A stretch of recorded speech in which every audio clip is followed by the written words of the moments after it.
हे कुत्र्या बांधून ठेवलं आणि सोडायसाठी पाया पडत होतं. तर जय श्रीराम मित्रांनो, आज सकाळ सकाळ उठलो आणि इकडं झाडांना पाणी घालत होतो, कारण यात्रेनिमित्त आपण बावधनच्या घरी आलतो. इकडं झाडं लावले तर बघा.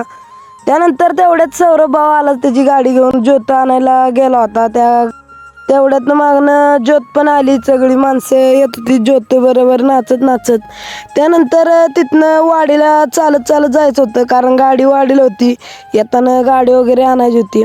त्यानंतर तिथनं आलो फुलाच्या दुकानात, कारण पानं घ्यायची होतं आपल्याला, देवाला हार पानं न्यायची होती.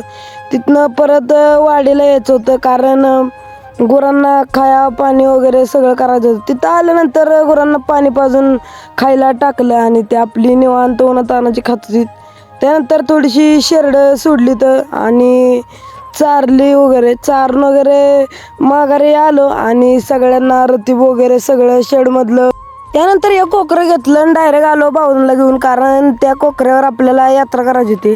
तर इथं बघितलं तर कुत्र्याला बांधून ठेवलं, सोडायसाठी पाया पडत होतं. त्यानंतर तिथनं आलो मंदिरापाशी आल्यानंतर ही बाहेरनं आलेल्या माणसांचं चाललेली यात्राचं.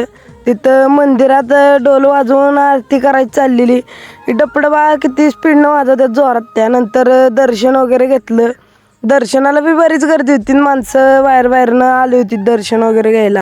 त्यानंतर माणसं जेवण वगैरे करून त्यानंतर घेतला डोलाचा गजी गायचा ताल घेतला. हे बघा धनगरी गजी नृत्य दरवर्षी असतं, संध्याकाळ रात्रभर चालत असतं ओळी वगैरे. त्यानंतर तिथनं आद्या वगैरे स्वारे आली, तर मग तिथं म्हणलं जेवण करायचं. मग त्यानंतर बसलो जेवायला, आद्या मी तिघं बी बसलो जेवायला. त्यानंतर तिथनं मग हुशारानं बकरं वगैरे कापलं. तिथं बकरं खांडायलाच रात्रीच्या 1:30-2 वाजल्या. तर चला भेटू उद्याच्या यात्रेच्या ब्लॉगमध्ये. तर धन्यवाद.